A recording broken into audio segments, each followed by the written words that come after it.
Assalamualaikum warahmatullahi wabarakatuh.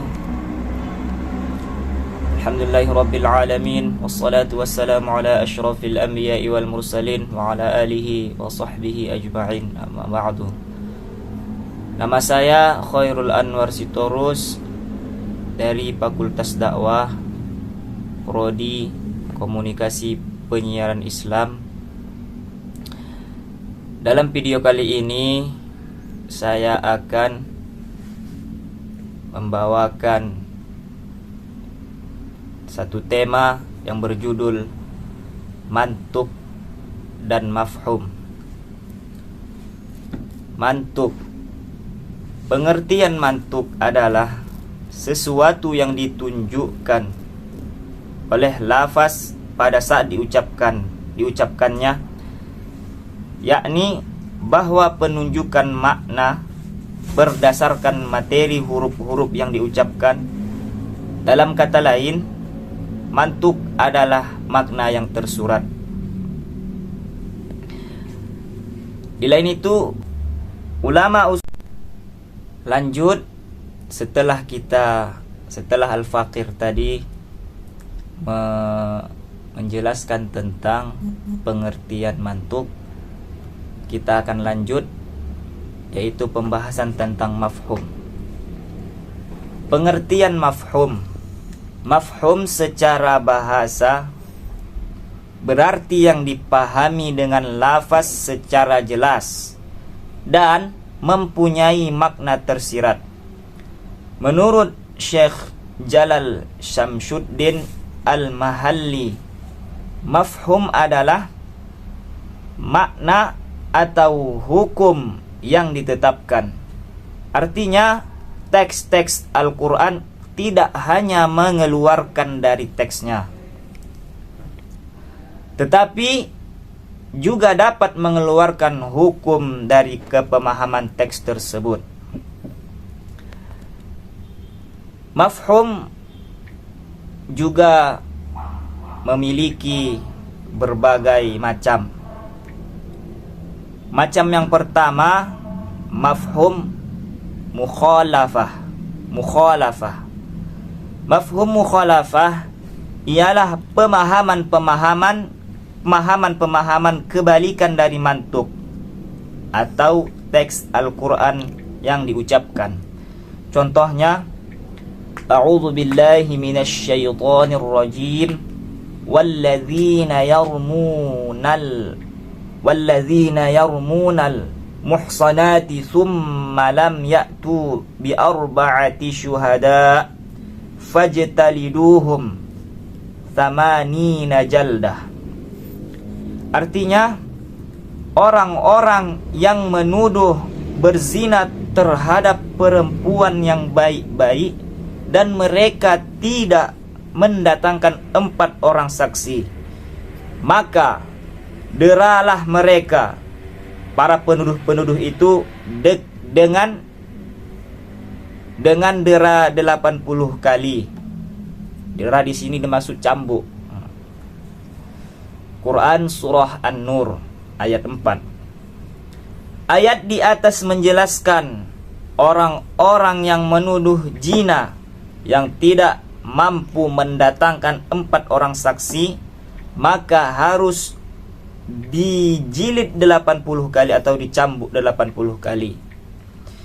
Ayat ini mengeluarkan mafhum mukhalafah, tidak menghukum kurang dari 80 cambukan. 3. Macam yang kedua dari mafhum, yaitu mafhum muwafaqah.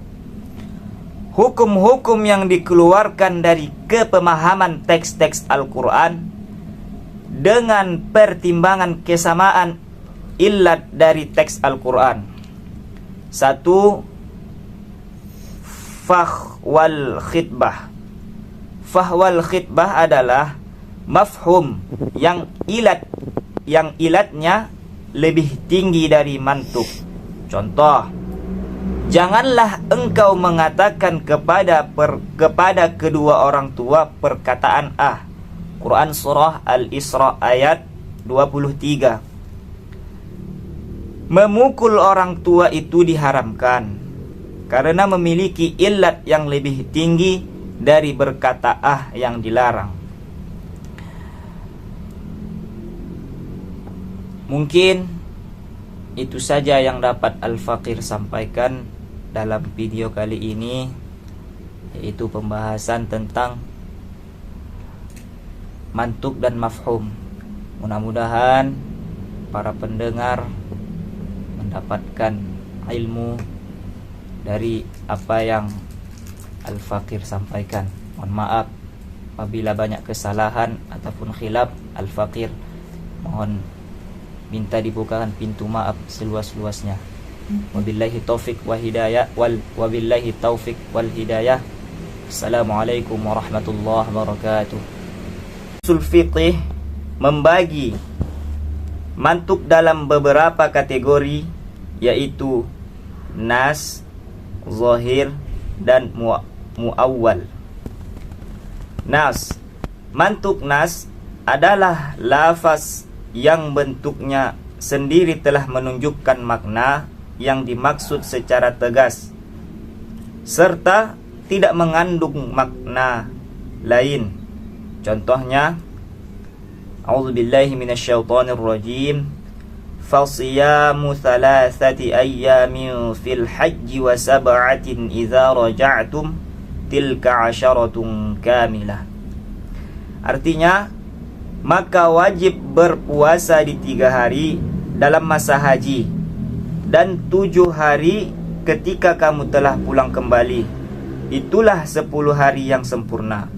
Quran surah Al-Baqarah ayat 196. Ayat di atas sudah jelas menunjukkan makna secara sempurna bahwa kata 10 dan kata-kata sempurna telah mematahkan kemungkinan diartikan secara majas.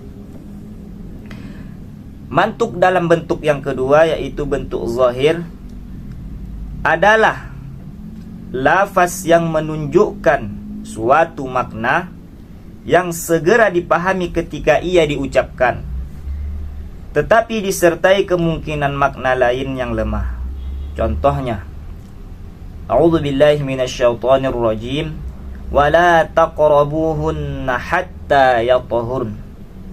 Dan janganlah kamu mendekati atau menggauli mereka yang belum bersuci. Quran surah Al-Baqarah ayat 222.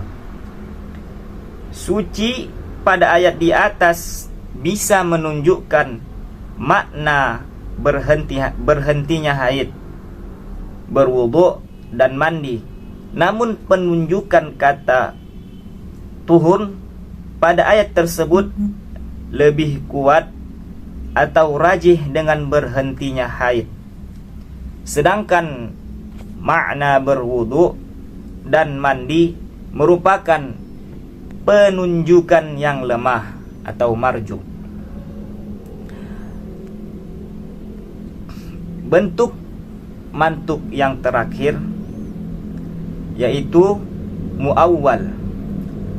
Muawwal adalah lafaz yang bisa dimaknai dengan dalil yang menguatinya. Contohnya, a'udzubillahi minasyaitonir rajim, wakhfid laha janahadz-dzulli minar rahmah. Dan tundukkanlah pada keduanya sayap kerendahanmu sebagai wujud kasih sayang. Quran surah Al-Isra ayat 24. Maka dengan adanya marjuh atau penunjukan yang lemah, kita dapat memahami makna dari janahadzul tersebut dengan tunduk yang berarti tawadhu dan bergaul secara baik dengan orang tua. Sedangkan rajihnya atau penunjukan yang kuat adalah kata sayap kepada mengambil marjuh karena pada kenyataannya manusia tidak memiliki sayap.